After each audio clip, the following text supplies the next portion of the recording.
Hey, and welcome to the, I don't know, is this the end of spring? The start of summer? It's all kind of happening, right? It is. This is Pam Smith. I'm Nicole Ramsland, and we get to lead you in this amazing recipe tonight, an Adobo Avocado Burger using the blend, which we're going to talk a lot more about. Indeed. We're going to do it with a chili lime ketchup and an amazing fresh corn and tomato salad. Which screams actually both spring and summer, but so does burgers, right? When you start thinking about summer and you start thinking about doing burgers, we're gonna give you a way to really elevate your whole burger experience. And again, when adobo's in the mix, what could be better, right? I know, we have another Facebook group, if you've never looked at it, called My PS Flavor. And adobo happens to be the one that's used the most often. And I think because it's so versatile. Right. You can use it in just about anything as your salt and pepper and get that turmeric boost while you're doing it. So and My PS Flavor is kind of a weeknight, let's get something on the table quick, and let's use PS Flavor to really bring the flavor experience to a whole new level. Right, as a mom of an 8-year-old, I have about 20 minutes to get something on the table, and I do it with adobo very often. So we're going to be using adobo tonight in our burger. We're going to be using porcini pepper in our mushrooms. Yes. And we're going to be using chili lime in the ketchup that isn't quite just ketchup. This is something you're probably going to want to start putting on just about everything. While we're talking and letting other people get on, do you want to go ahead and ask people to get their oven ready? Get the oven ready, and also see if you may have poured a glass of wine. We're sitting here holding a really delicious Beaujolais. We thought that would be a perfect kind of wine to go with this kind of burger because it's really low alcohol. You serve it slightly chilled. It has just some really ripe fruit, but as I say in your booklet, I also love bubbles. So you can go either way, and pink bubbles, you just can't go wrong. But we're having this right now as we're holding it. So if you don't have that glass of wine yet, you can look at that, but meanwhile, go over and get your oven set at 400, because the first thing we're gonna do when we start this is we're gonna get our mushrooms roasting that we will then use to make the base for the blend. So oven set at 400. With a pan in it. With a pan in it. Is that right? So oven set at 400 with the pan, and that's one of those things that we keep hearing from people, that these are the little tips that they didn't know will make your food so much better. So heat your pan as you're heating your oven, and then we're actually gonna pour the mushrooms onto the hot pan. Right, which is really important because mushrooms are like a sponge. They have a lot of water in them, and if you put it onto a cold pan, the first thing that happens is they start to heat up and they release their moisture, so you end up almost steaming them rather than doing that beautiful caramelization. That pan that's heated 400 gives that not only sizzle, but it's the beginning of that caramelization. That's awesome. Well, good. Shall we start with a cheers? I think we must. All right. So cheers, and cheers to you. Yes. And let's get started. I know a lot of people have already been very busy getting some prep done. We sent out the prep list. Those of you that may not have done that yet might be feeling a little, wait, you're doing what? Just sit back, relax, enjoy. We call this the stress-free cooking zone, and that not only applies to the prep you're trying to do, the steps you're trying to keep up with, but it also applies to technology, right? Yes, and if your technology or our technology has any troubles, relax, keep going, follow the recipe. If you haven't printed it out yet or you don't have it in your booklet, take a moment and do that so that if your computer goes down, your internet goes down, you're not lost and you can keep going. If ours goes down, rest assured we'll be back ASAP to be with you. And you may be thinking, wow, this kitchen looks a little different than where you normally are. I know, they've had a complete renovation. What's happened since last month? Renovation's a great word because the kitchen where we usually are is being renovated. So we can't wait to show you that after it's done. In the meantime, we get to be at a kitchen from a couple of our club members who invited us in. We love being here, and it's just fun to be in a new place. And I don't want you to think this is the reason they invited us, but they happen to be the people that won the incredible Cutco knife giveaway from last month. So many thanks to Chill and Kathy. We love their kitchen. We love being here. We've kind of done some different things to make it all work. Yeah. It's going to be awesome. I know. So we are looking forward to this meal, but go ahead and save the date for your next one, which is going to be July 24th. And that will be our first summer meal, and much, much more information coming about your summer blend and all the meals we'll be doing. And maybe in a finished kitchen. In a finished kitchen, we'll see. To be determined. Fantastic. Well, I'm going to go grab the Nicole can. Okay. And one of the things we like to do, if you haven't watched before, is really get close up. We've heard feedback from you that the best way to learn what you're doing and know that you are confidently doing it right is to be right up and see what Pam's doing. So that's what I'm gonna do. If you have questions come up, we have Jenna, and she is taking questions. You can just type them out, and Pam will answer them for you. Yeah, and again, at any point, as we've already said, all of these classes are archived. So if you need to stop, you can join back, and the whole class will be available. Absolutely, it'll be there. Nicole Cam, let's get Here we going. go. Fantastic. We're going to start with the mushrooms. As I've said, our oven is also preheating with the pan in it, as we've already have said. Roasting mushrooms is very much like roasting any vegetable, be it Brussels sprouts or asparagus or potatoes or butternut squash. What makes this roasting of mushrooms very unique is that we're not just going to use them for that incredible deliciousness of roasted caramelized mushrooms, but we're going to turn these into a blend. As we've already have said, the blend is a thing. It's a thing because about 7 years ago, I have had the incredible opportunity to co-chair the Culinary Institute of America's, I started to say CIA, but I didn't want you to think it was that spy thing. The Culinary Institute of America's Healthy Menu R&D Collaborative. And out of the work that we were doing to try to look for tasty solutions for a changing appetite, to develop dishes that were delicious and nutritious, we really did a lot of experimentation, a lot of research on how do we take a classic iconic dish like a burger, but make it just a little bit better for you, but even more delicious than that iconic burger. So we came up with the blend. The blend is taking, again, traditional hamburger meat, but because we're using the blend, we're able to do a very lean meat. Today we're using a grass-fed beef that is 93.7, meaning 93% protein, only 7% fat, which generally could be a pretty dry burger. It's not that iconic burger that people are looking for. But because we're going to be blending that 70% of the beef with 30% of these roasted delicious mushrooms, those mushrooms together with the beef gives this incredible moisture value that's just over the top delicious. It gives umami. Umami is the unctuousness that you get from food, that it's one of the other senses, the fifth sense of taste, but it's what kind of keeps you craving it. So the mushrooms play a very big part in this, and we'll talk a lot about them as we go. In the summer, we're actually going to be doing a lamb meatball that also utilizes the blend, and it's absolutely delicious as well. But as I said, roasting, pretty much the same process, the same procedure, no matter what the vegetable. Go ahead and get whole mushrooms. We're using creminis or baby portobellos, baby bellas today, what you might think of as brown mushrooms, but fine to use white button mushrooms as well, or if you want to get extra fancy, you can throw in some giant portobellos or shiitakes, particularly if you're doing something that has a little bit of an Asian bent to it, porcinis, any way that you can go. Go ahead and just do the mushrooms whole. You can just wipe them. You don't even need to wash them. They are grown in sterile growing material, so you can just wipe them down from any additional kind of debris. And if they're extremely large, go ahead and quarter them. This one is one of those that was a really, really big one. So we quartered that.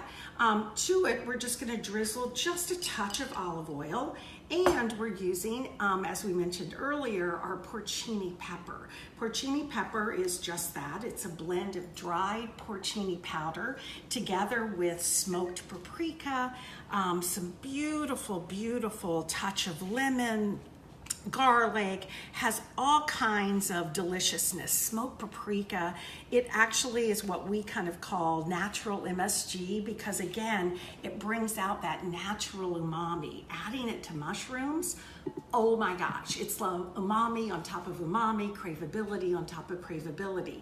Toss that porcini pepper right into the mushrooms as we did, and then back to your pan that's been preheating. Again, we've got it at 400. We already have the pan in the oven. So we're just gonna pull that out and literally just add the mushrooms right to it. And again, if that Nicole cam gets a little close, you immediately hear that sizzle factor. Well, that sizzle factor is critical because that's what is, again, starting to sear the mushrooms. It's what's sealing in that moisture, but giving that incredible flavor. We're gonna let these roast until they get dry. We're not trying to just get them tender, but we're really looking for them to dry out. Why? Because we're gonna be using them then in the blend, and we wanna be able to have the best of the best. They become, again, that moisture that comes with it all. We're going to take them out. We're going to do a little bit of a whir in our food processor to get them to the same grind as ground beef itself. You don't even know they're there. Your kids will not know they're there. When you're making burgers, they just kind of disappear, those mushrooms. So you don't need to announce that this is a mushroom burger, because as soon as you do, a lot of people say, oh, don't love mushrooms, oh, they're slimy, don't like the texture. But once it's into that beef blend, or turkey blend, or chicken blend, or salmon, or tuna, whatever you might happen to mix it with, you just have this absolutely perfect kind of blend to make, again, the iconic burger, or meatball, or meatloaf, or tacos. We use the blend for doing that as well. So we'll let those start to roast, and while they're roasting, we're gonna get started, speaking of umami, on something that's just absolutely loaded with all of that umami and craveability, but rather than mushrooms in this, we're instead gonna be cooking down tomatoes. Tomatoes also have the nucleopeptides, which bring out that umami, and when we cook them down, it's kind of the essence of ketchup, but this is ketchup with a difference. We're gonna be starting with some tomatoes. I oftentimes use this with blackberries. I use it with a mixed berry. I use it with a variety of different things that can make, again, the essential difference. But what we're doing with it is really just starting with the basics. A shallot, again, in your prep list, you already saw that we would want you to do a little mince of the shallots. Shallots are an onion-like vegetable. It's in the same alum family as onions and garlic, but a little milder, a little bit sweeter, and absolutely delicious in this. If you don't have a shallot, you can always substitute red onion, works out great. We have a club member that saw minced shallots last time and tried to push it through a garlic press. That's not what we want to do. What we want to do instead is cut it very similar to an onion. Just do a really fine dice, which is exactly what we've done. Add a little touch of olive oil to the pan, and let's get it on to a high heat, and add those shallots right to it, together with a little bit of garlic, and allow that to just start to saute. Now, you can use this in a variety of different ways. We're gonna use it as a ketchup topping, but as Nicole said, you're gonna ultimately find you wanna use it on everything. It's a beautiful glaze for a meatloaf. It's a beautiful bed for meatballs. You can just use it in so many different ways, and absolutely delicious. As that starts to saute, we're gonna add our cherry tomatoes. Now the cherry tomatoes, or grape tomatoes, whichever you might use, are going to start to cook down into this. They're gonna blister first, and as they do, they're gonna start to brown, they're gonna start to char just a bit, and start to release some of their essential juices and flavor that goes right with it. Gonna let that start to just lightly saute, and then begin to add all the rest of the ingredients. This is kind of a dump and move kind of a way. We're gonna add some apple cider vinegar. Gonna add just a little touch of honey, or you could use a turbinado sugar or sugar in the raw. You may not need honey at all. I mentioned that sometimes I do this with blackberries or do this with raspberries or blueberries. Depending on the sweetness, you may not need any additional sweetening that would come from the honey. In this case, because of the acidity that's in the tomatoes, I'm going to take advantage of that little touch of the honey. Also using a chipotle pepper. That comes in a can. We use it in a lot of our ingredients. As a matter of fact, in our grocery list that we have in the center of our booklet, how to stock the pantry, the well-stocked pantry, we consider chipotle peppers just one of those ingredients you have. If you don't love a lot of heat, you want to make sure to take the seeds out of the chipotle pepper. That applies to jalapenos or to serranos, almost any pepper. Where the heat is found is in the stem and in the veins and in the seeds. So if at least you can get those seeds out, you're doing a really good job. In addition to that, we're gonna add a little bit of the adobo sauce that is in that can of the chipotle peppers. Chipotle is simply smoked jalapenos. So later, we're gonna use fresh jalapenos in our corn, cucumber, and tomato salad. But in this, we're using those smoked chipotles that are just absolutely delicious. We're gonna let that kind of start to come to a little bit of a boil. But before we go too far, we need to also add our chili lime rub to this. Chili lime is what this is called. Chili lime is just gonna give it, again, a little more of that essence of chili. It also contains some beautiful chipotle pepper, but also contains lime and cinnamon and cumin, and oh my gosh, it's just the most incredible kind of flavor. We're gonna sprinkle that right into our blend while it starts to cook. And Nicole, you're close with the Nicole cam. I know you can get all of that beautiful aromatics that's coming from it. I know, I wish that somehow we could do smell through the Nicole Smell cam. Would be incredible, if anybody right? watching has the technology, let us know. Let us know.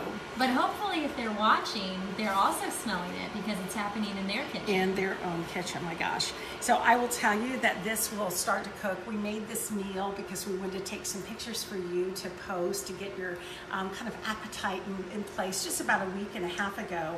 And we could barely contain ourselves. The aromatics were just so incredible.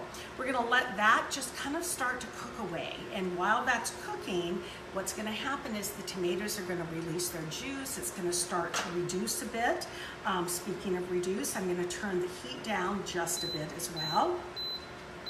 And right at the end, we're going to zest just a little bit of lime. That lime zest is gonna bring up even a little bit more of that beautiful acidity that's in the chili lime rub, but it just gives that end hit of freshness. So that's kind of due. As a matter of fact, speaking of just doing, if you wanted to make this a week before, 2 weeks before, or make it every single month, I think you're gonna find that this is gonna become one of those go-to condiments that once you taste it, you really can't do without it. So, all good. Letting that cook. Meanwhile, we've got our mushrooms in there. They haven't been in there quite long enough to get too busy with them. So what I'm gonna do instead is get started on our corn and tomato salad. We've got our tomato chipotle or chili lime ketchup cooking. Let's get started with this and kind of see where we go from there. Same grape tomatoes or cherry tomatoes, but these, because it's a salad, we cut in half. If they're again larger, like a cherry tomato, quarter those, kind of that same principle that applies. But now we're gonna start to add just some really beautiful fresh ingredients. That's what the salad is. It's just this huge freshness statement. Corn is just beautiful right now. Again, many of you know that we're from Orlando, Florida. Zellwood is very close to us, and Zellwood is just kind of the king of all things corn, and soon we'll start getting Jersey corn and Ohio corn and Indiana corn. It comes just in incredible ways, but right now we're using Great Zellwood corn, and we're just going to add the corn right into this blend. Now, if you haven't already made the cut of the corn, I did want to save and show you kind of how to do that. It's very simple to do. I use corn straight off the cob. I use it in salads. You don't have to cook corn. We tend to think that we always need to cook it, we always need to boil it, but if it's really fresh, delicious, sweet corn, it gives this incredible crunch even to a raw salad. You're gonna find that in this. You'll see all kinds of hacks on the internet about putting an ear of corn in a bundt pan and holding it up and cutting it. You'll see putting it on a bowl. But what I like to do is always work with my knives, very sharp knives. You all know I'm in love with Cutco knives.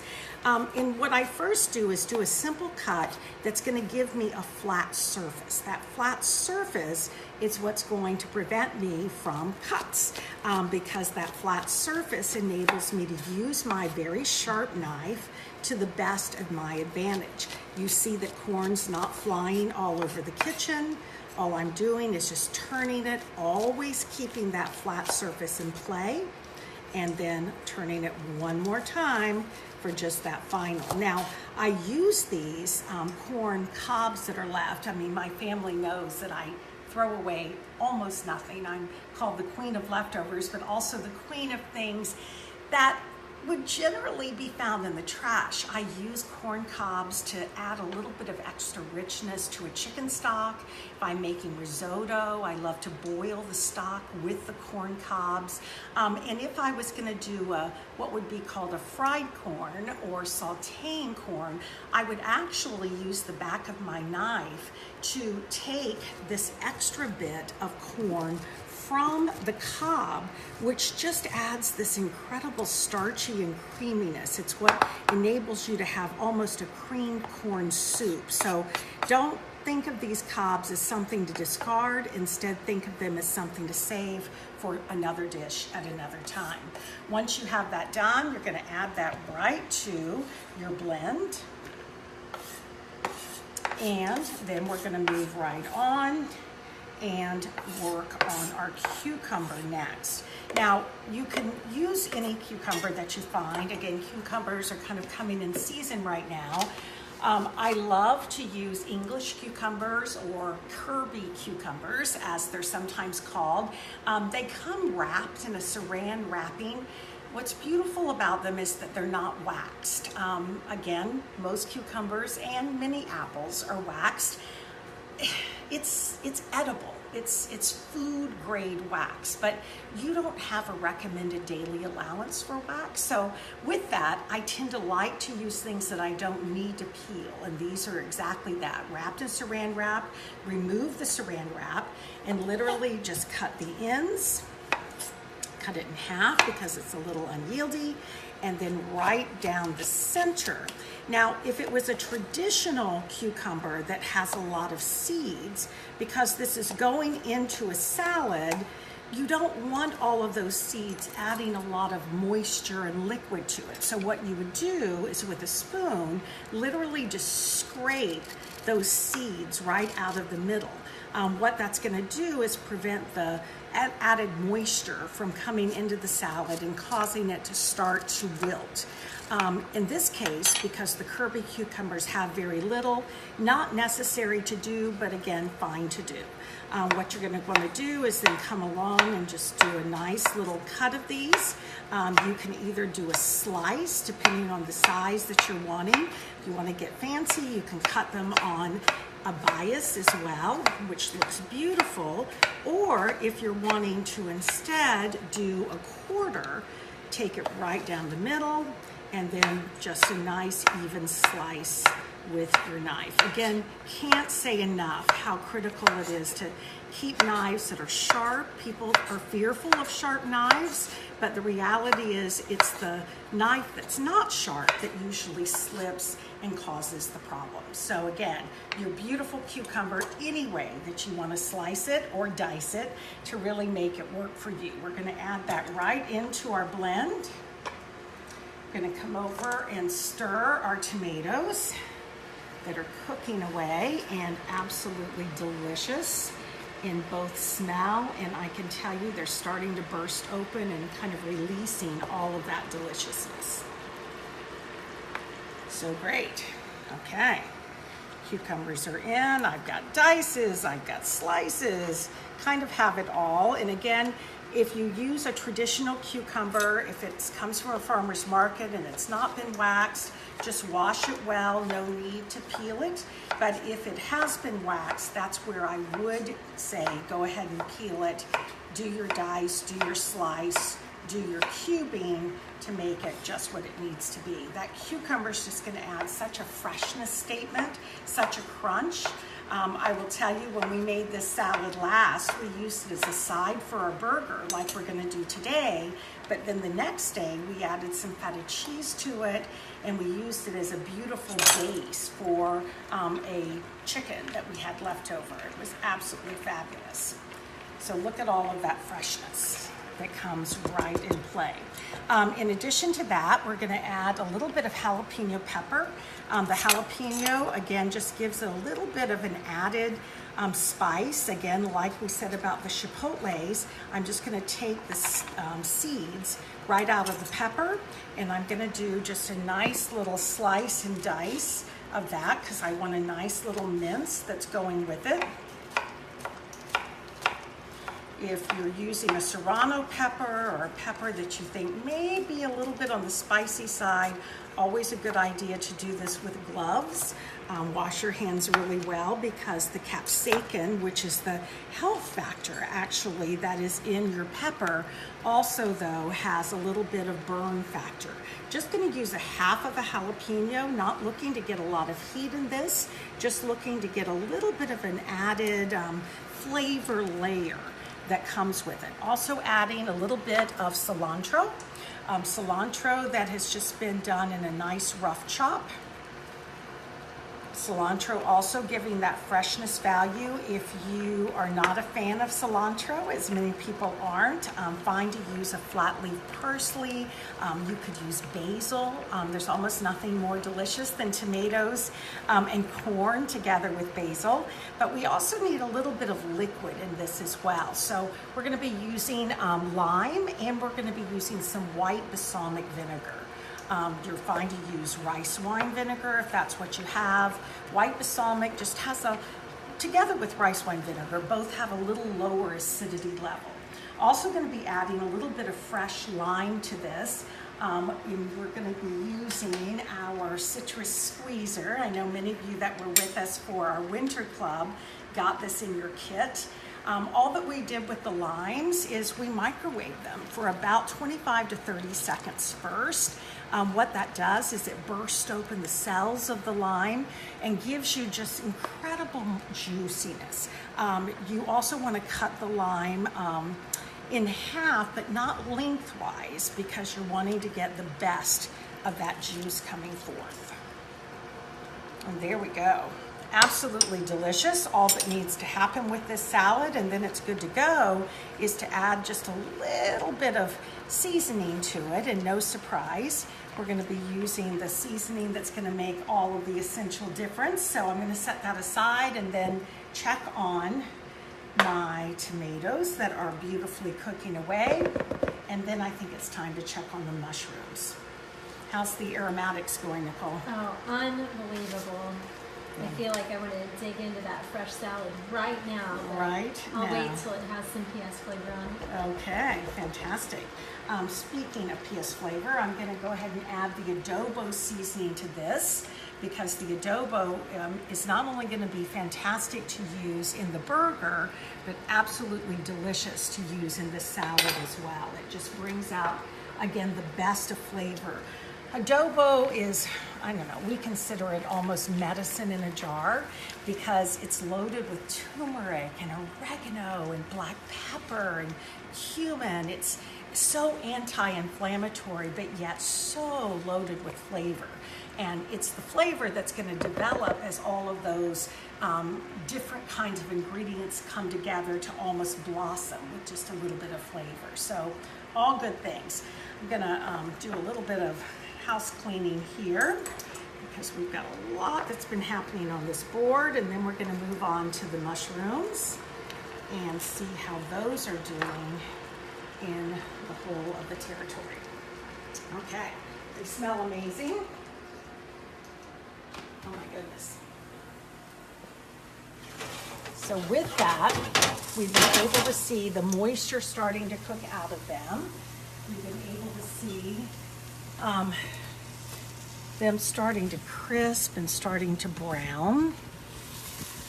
And they look absolutely delicious.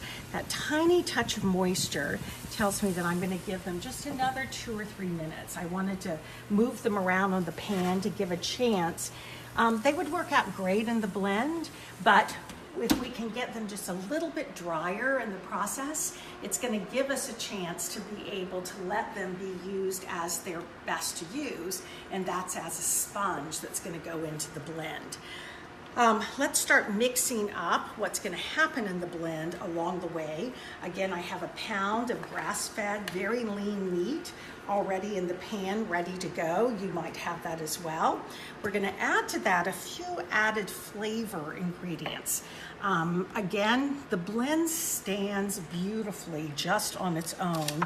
If you just do beef or turkey or chicken or tuna, as I've said before, the protein can be completely on your own desire.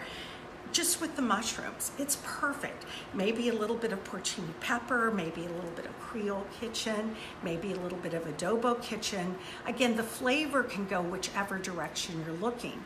This particular one, we decided to add a little more enhancement as well. We're adding some red onion to this, just a very fine dice of red onion that we've already pre-prepped. Gonna add a little bit of Dijon mustard and some cilantro to this as well. Why? Because it's an adobo burger. So we're going for the best of flavor, and then to give just a little bit more of the umami, adding just a little touch of Worcestershire sauce. Worcestershire sauce is, again, we've already called certain things wellness in a jar or medicine in a jar. Worcestershire sauce, together with some of the spice blends that we do, is another way to coax out the umami that comes from your dishes. We're going to add to this some adobo, a little bit of adobo in the blend, but we're going to also save some that we're going to use to coat the burgers with when we're actually cooking them. In this case, not on a grill, although you certainly could do that with this recipe. What we're going to do instead is cook them actually stovetop, which is a very fun way to do burgers.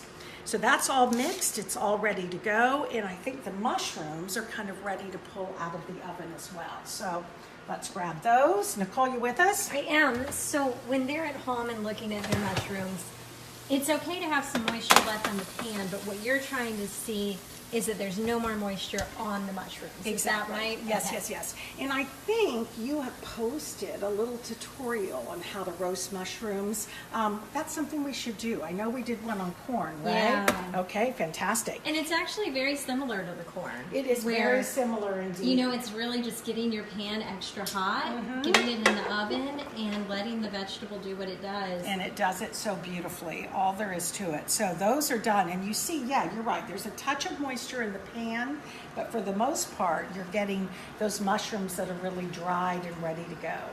Meanwhile, our ketchup is just cooking away, and I'm loving that. So, a food processor. If you're doing a lot of mushrooms for the blend, you could use a meat grinder, just like you might be grinding meat. You could grind mushrooms. But a food processor is just a really, really great and easy way to do it. All that you're doing is taking these mushrooms that are so beautifully roasted and nicely dried, and get that right into your food processor. This is a mini version of a food processor and works out really nicely. You can do this blend in advance, just like you could make the Chipotle ketchup every single month and have it available for you. The blend keeps beautifully in your refrigerator for up to 3 to 5 days. Generally, you don't keep it that long because you're finding all kinds of ways to be able to use that. That single mushroom was begging to be eaten. This we're just going to pulse just really lightly. We're trying to get it, as I said earlier, to about the same grind as the ground beef itself. Very easy to do. You see a little bit of the steam being released. In a perfect world, I would probably do these the day before so that I could let them cool before I do the grinding. You see some of the steam that's being released. Again, I'm trying to get as much of the moisture out as possible. When they cool, that's exactly what happens. Once they're pulsed though, go ahead and just add them right into your beef blend. And now you indeed have the blend. You have the mushrooms that have all of that deliciousness with the porcini pepper. They're roasted, so you have all of that great caramelization. And all we're doing with this is just doing a really nice blend. If you have some kitchen gloves, you could certainly use those to do the blend. These mushrooms just came out of the oven, so I'm gonna guarantee you they're gonna be pretty hot to try to mix together. So I'm letting my spoon not only mix into the blend, but also letting my spoon start to release some of that heat as it all comes together. Again, once this is done, you could freeze it whole. You could go ahead and patty it and then freeze the individual patties. You could turn this into meatballs. As I said, you could use this for tacos. There's just so many things that the blend has to offer. Nicely blended. We have the adobo, we have the onion, the Worcestershire, the Dijon mustard. Absolutely delicious. And so all we're gonna do with this now is just form some basic patties.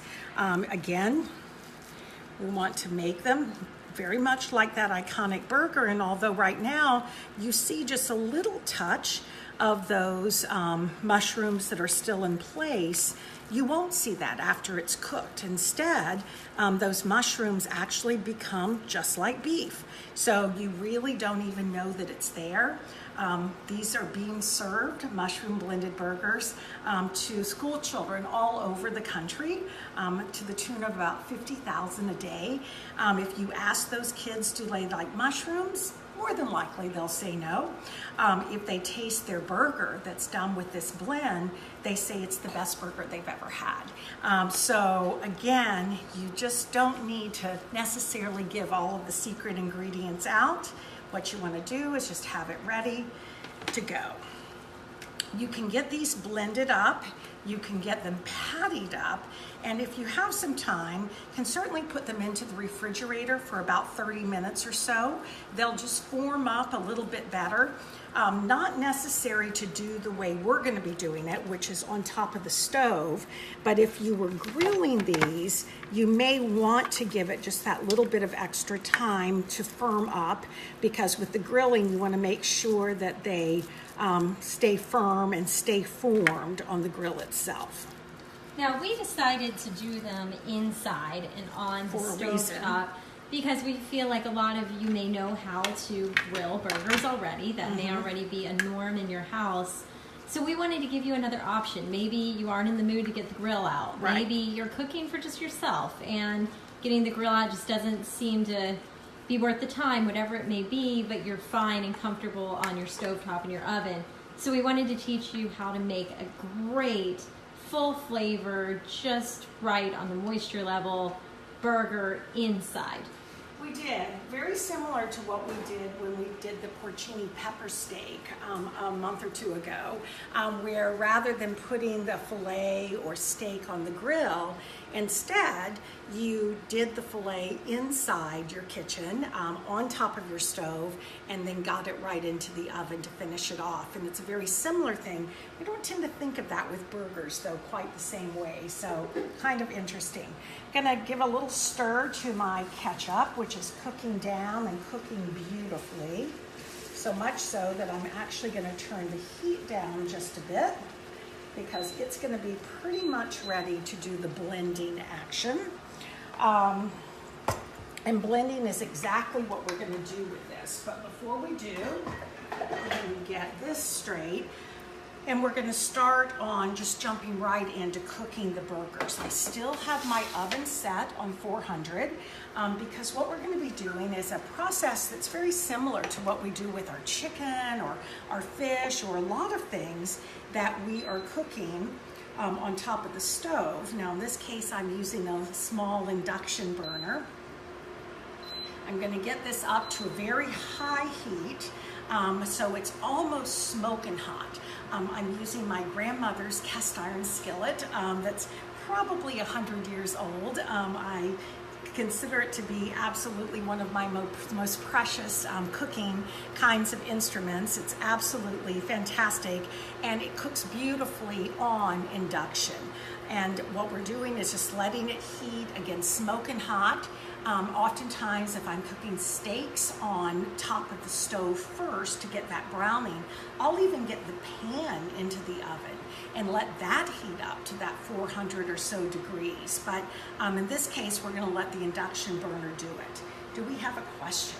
We do. We have a club member wondering if you could explain a little bit more about what an induction burner is. Well, that is such a great question. So induction is another form of cooking. We're all familiar with electric cooktops. Many are familiar with gas. Induction is a magnetic form of cooking. It's electromagnetic activity where rather than the burner getting hot, instead there is a connection between the electromagnetic activity between the burner and the pan itself. So rather than the burner getting hot, the pan gets hot. The key there is you have to have the right kind of cooking instrument. It has to be either complete stainless steel or cast iron. If it's aluminum clad or if it's copper coated, although those can be great pans, they don't work at all with induction cooking. I love induction cooking. Those of you that are club members that see us do our cooking demos at Epcot International Food and Wine Festival, we use a Thermador induction cooktop that I'm just crazy about. And yes, it's going in our newly renovated kitchen. In this case, we're using a portable one. It heats extremely quickly. And in the process of that, you can see it almost smoking hot. We're gonna add the burgers right to it. Now this is a small pan, so I'm just gonna add 4 of my burgers to it. Again, if I was home, I would do a few more. I would probably do 2 pans, or I would do even a larger kind of pan that I could hold more of the burgers. As soon as those burgers hit the cast iron, you get that sizzle factor. I'm sure you're hearing it and I'm having to talk loudly to get over it, but that sizzle factor is gonna start to do that caramelization, particularly with those mushrooms in it. Again, there's nothing more amazing than sauteed mushrooms, grilled mushrooms. Well, that's kind of what's happening in this pan at this very, very moment. Gonna let that cook on one side for about 1 to 2 minutes because I'm wanting to get some browning. Remember, I already have my oven very hot. Once I do the flip, I'm gonna let that continue to cook just a bit, and then I'll put it into the oven. But once in, I'm going to do a little sprinkle on the surface with our adobo. We already have the adobo inside the burger, which is just giving some beautiful, beautiful flavor, but I also want to get it on the surface. So I'm going to sprinkle it on this side, I'll do a flip, and then I'll also put it on the other side as well. As soon as the burger starts to release from the pan, it's your sign that it's time to do the flip, which is just what we're doing here. So what was the sign? You start to see the burger release just a little bit from the pan. So the burger starts to release, and it is flip time. And it's flip time. Gonna also add just a little bit of our adobo to this side as well. Beautiful. Absolutely incredible flavor that comes just from itself. Color. Flavor and color. Yeah, it really, really like is. Golden burgers. Golden burgers. It's really great. Again, it's really awesome because that's exactly what you get from turmeric, but you get some golden health benefits that come with it as well. Once that's had just another minute or so to cook, I'm going to pick the entire skillet up, get it right back into the oven. And that is where it's going to complete its cooking. You want to get those burgers up to a point where they're at about a medium temperature. Again, with it all, you're getting the opportunity to get all of that flavor in. The mushrooms prevent it from staying really red inside. So those of you that are used to kind of a rare burger, you're not going to see that as much with the blend because the mushrooms themselves add their own beautiful brown and deliciousness that comes with it. So we're going to let those cook probably for about another 5 or 6 minutes. Meanwhile, I'm going to go over and finish working on that chili lime ketchup that's been very diligent in doing its job for us. Again, it's cooked down, beautiful deliciousness.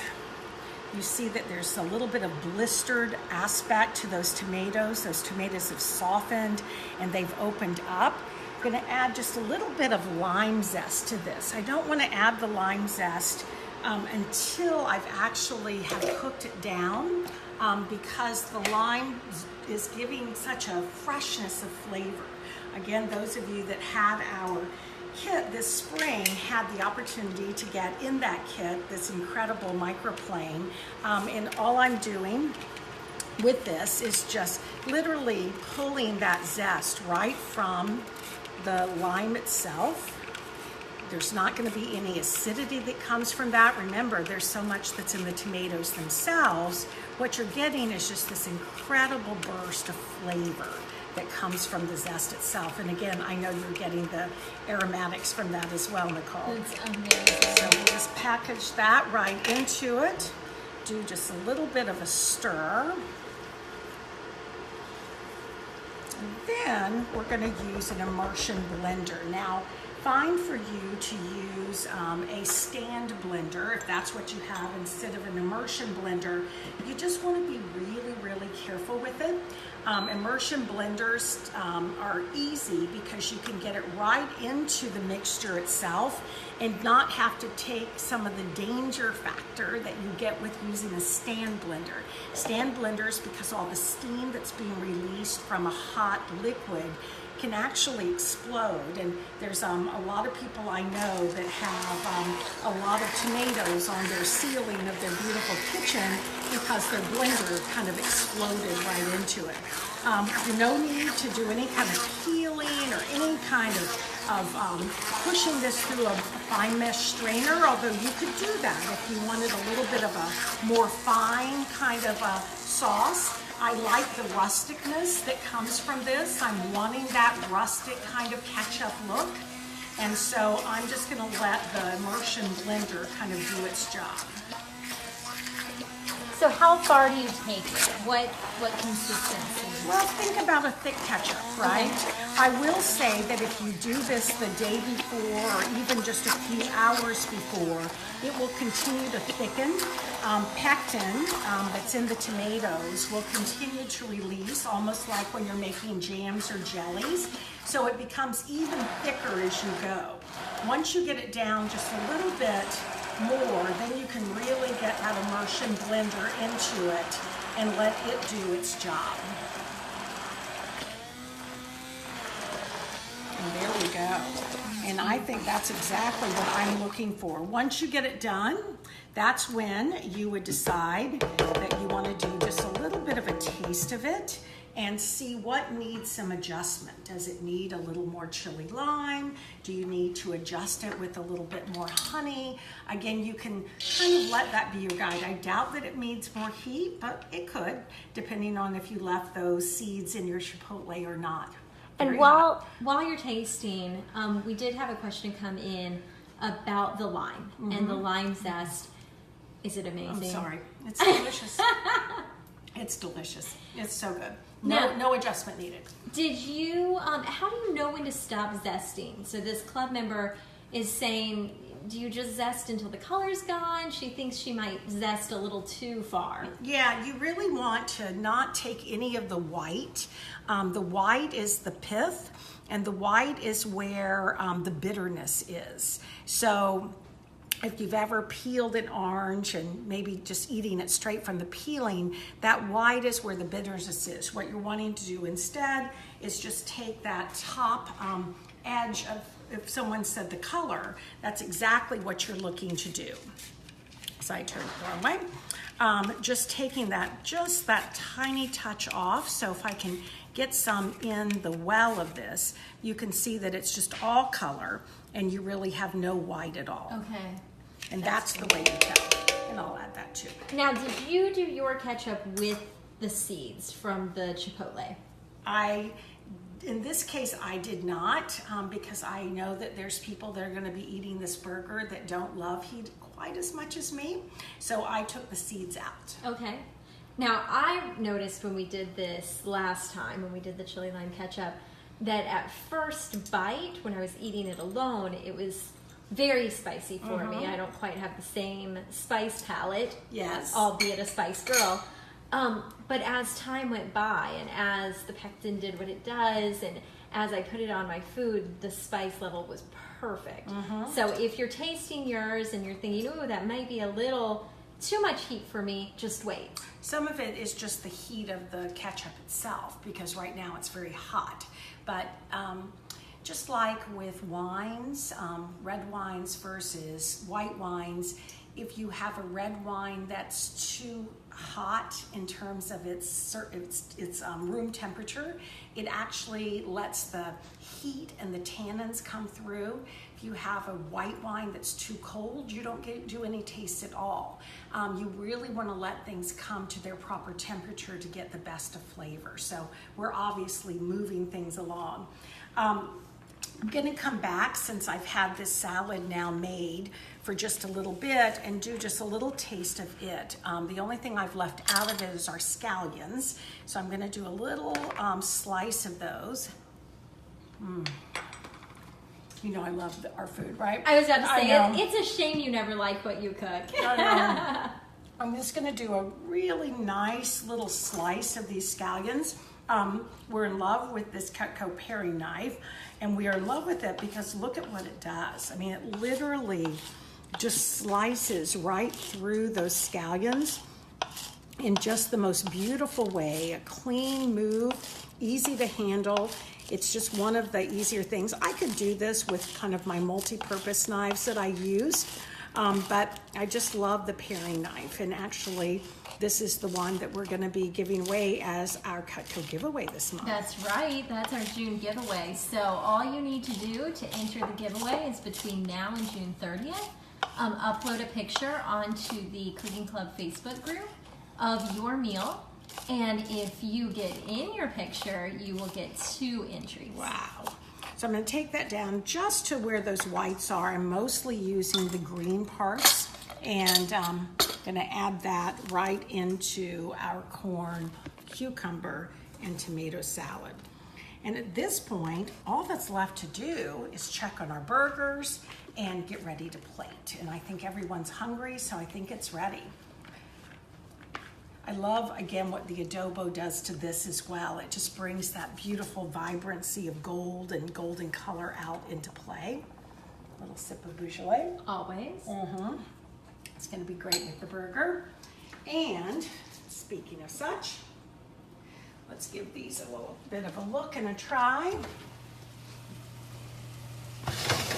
So we see that they're just absolutely perfect. The way you can tell is either by touch or you can use your thermometer. This is a digital thermometer to get kind of right into it and see what the temperature actually is of that burger. And these I would generally pull out right around 135. What are you getting? Which is what we're doing, exactly Great. that. So we're ready to go. Can I give a spoiler alert? Yes, indeed. For the summer kit, I think some people have been wondering, what will that special gadget be that goes in the beautiful box? And it is going to be this red meat thermometer. Fantastic. That is a nice spoiler alert. I right? know. Okay, so meanwhile, I think it's time to start building. This is nice and cool. It's one of the beautiful aspects of induction is that it doesn't stay hot. So you can almost use it as another surface. We're gonna make this a pretty simple dish, simply a bun. In this case, we're using a whole grain bun. We're gonna use just a little bit of avocado to give us that little added kind of fat and kind of taste that comes with it. But basically, just gonna top this with one of these delicious burgers. Going to cut right into our avocado, always hoping that it's as ripe as you want it to be. Twist, and oh my, it is. I'm gonna do a little slice of this. So with the same paring knife, just gonna kind of go right into it, add a bias. Then with your spoon, literally just come underneath it and look at how those slices just lift right out. Absolutely beautifully out. Gonna put it down here and top the burger. You know what? Yes. Before you do your avocado, I think some people said they like cheese on their burger. They do like cheese. We didn't put any cheese on. We didn't, but that's okay. It is okay. Because you can do with or without. You can do. But would now be a good time to add it? You could either add it now. It's hot enough. If you were wanting to use cheese, pepper jack cheese is what we called for in the recipe, or cheddar, white cheddar, Tillamook cheddar.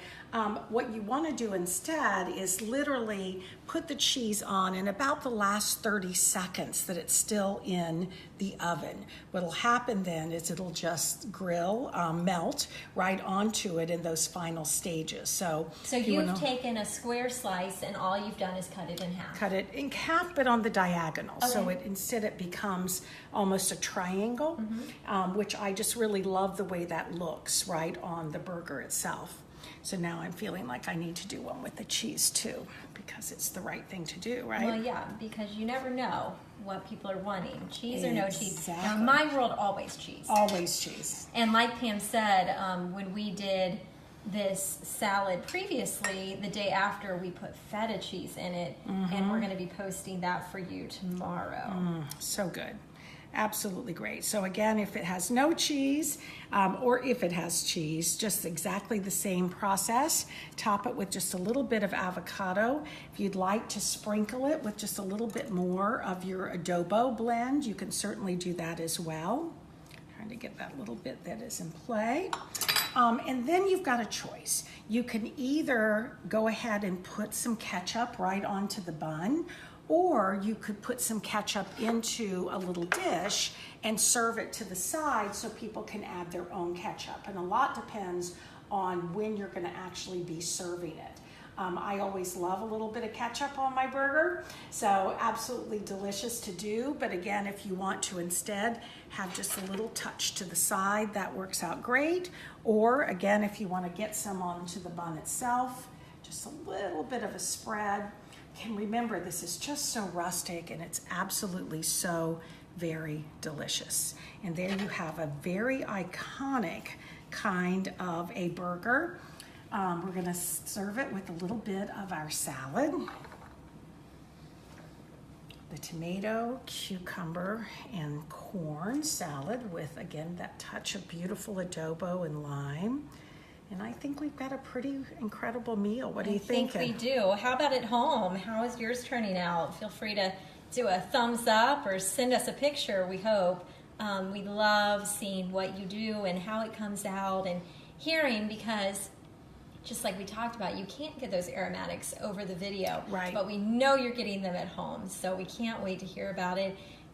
really can't wait to hear when you bite into this burger. Yes, because it's something so special. delicious. Again, it's the essence of the blend, and I think you'll find that once you have a burger that's made this way, it's almost like you can't go back. You want that.